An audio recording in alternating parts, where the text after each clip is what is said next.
किसी भी जगह पर खड़े होकर अपने मुद्दे की बात करें। इसलिए आगे बढ़ाने का मेरा फार्मूला मुझे जो लगता है, एजेंडा अगर सामने रखेंगे तो एकता बन जाएगी। इस देश का कोई भी जागरूक शेड्यूल कास्ट, शेड्यूल ट्राइब जाति जनगणना का विरोधी नहीं है।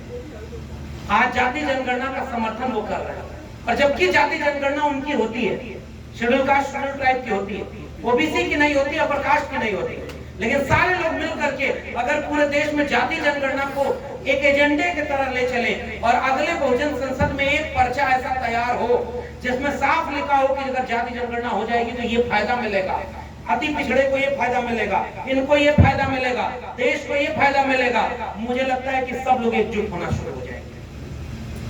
इस बहुजन संसद का जो एजेंडा है कारपोरेट लूट का, संसाधनों के असमान वितरण का, आप पार लोगों को समझाइए कि 1% लोग, अगर ऑक्सफैम की रिपोर्ट कह रही है कि 40.5% संपत्ति पर कब्जा कर लिए।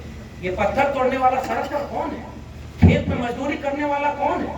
किसी कंपनी में दिन रात अपने जीवन को बदहाल कर देने वाला कौन है? सारे हमारे लोग, और हमारे संसाधन लूट रहे हैं। कोई कंपनी का मालिक बनकर लूट रहा है, कोई नेता बनकर लूट रहा है, कोई बाबा बनकर लूट रहा है। ये सारे लोग हमारे संसाधन लूट रहे हैं। इसलिए तीसरा एजेंडा मुझे लगता है संसाधनों वाला, जमीन वाला अगर जोड़ेंगे, एकता बनेगी। संसाधन लूटा जा रहा है तो शेड्यूल कास्ट, शेड्यूल ट्राइब और ओबीसी तीनों का लूटा जा रहा है। एजेंडे पर एकता बनेगी और न्यूनतम सहमति पर अधिकतम एका बनाने का वक्त है।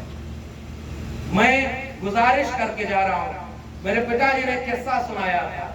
अंगूर खरीदने गए तो जो सस्ता अंगूर के चक्कर में जो गुच्छे से टूटकर बिखरा था ना, उसे 10 रुपया किलो खरीद कर लेकर आ गए। तो उन्होंने कहा कि अरे भाई बड़ा तुम तेज व्यक्ति हो, कम पैसे में ज्यादा अंगूर ले आए।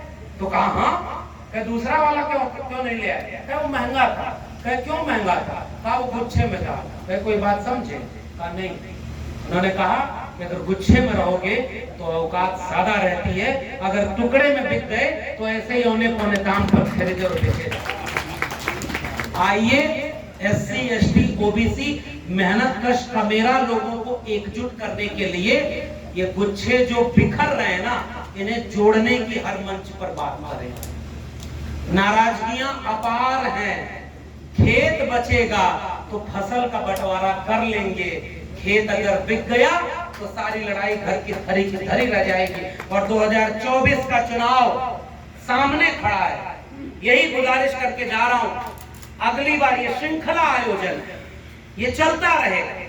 बड़ा आयोजन आज हुआ है, इस आयोजन को, इस पर्चे को छपवा करके उसी तर्ज पर छपवाइए कि इस पर्चे पर नीचे एक लाइन लिखवा दीजिए, ये जितना सब बागेश्वर धाम वाला पाखंड सुनकर लौटे, ये जो पर्चा आप लोग बनाए उसके नीचे लिखवाइए, यह पर्चा जिसको मिले, अगर 1000 पर्चा अपने पैसे पर छपवा कर गांव-गांव पहुंचाएगा तो 24 घंटे में उसको एक अच्छी खबर सुनने को मिलेगी।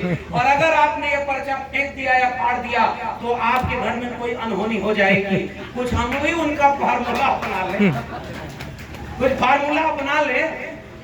लेकिन ये पर्चा, ये हुई मजाक की बात। गंभीर बात ये है, पर्चा गांव-गांव जाए। 1000 नेता की जरूरत है, आंदोलन की जरूरत है, और चंद महीने बचे हैं। आओ एकजुट हो जाएं। सिद्धार्थ जी ने बात कही, निसार साहब ने, अली अनवर साहब ने जो बात कही, जो हमारे और वक्ताओं ने बात कही, जोड़ने की बात कही। तोड़ने के तो 1000 रास्ते हैं, जोड़ने के थोड़े से रास्ते हैं। आइए जुड़ते हैं, एकजुट होते हैं।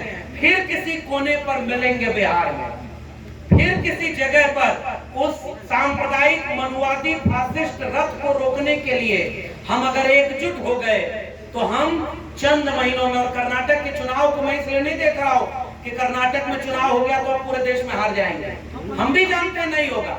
लेकिन दक्षिण भारत का एकमात्र राज्य कर्नाटक था जहां भारतीय जनता पार्टी का शासन था। दक्षिण भारत अब पूरी तरह से भाजपा मुक्त हो गया है। यह तो कम से कम अच्छी बात है ना, बहुत अच्छी बात है। और दूसरी अच्छी बात यह है, जिन तानाशाहों को, हुक्मरानों को यह गुमान था कि वो अपराजेय हैं, उन्हें हराया भी जा सकता है। लाख वो कह लें कि बटन दबाने जाओ तो बजरंग बली का नाम लेना, ऐसी संविधान विरोधी बात कर लें, तब भी काम नहीं आया, सांप्रदायिकता काम नहीं आई।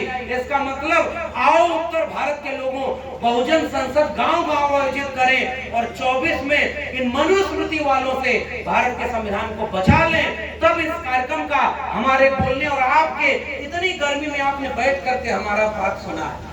हमसे ज्यादा मेहनत आपने की है और आपकी मेहनत हमारी मेहनत कल को यूं ही जाया न हो जाए, किसी आपसी खुन्नस में, किसी आपसी तालमेल के न बनने में। अगर ऐसा हुआ तो पीढ़ियां हमें बख्शेंगे नहीं।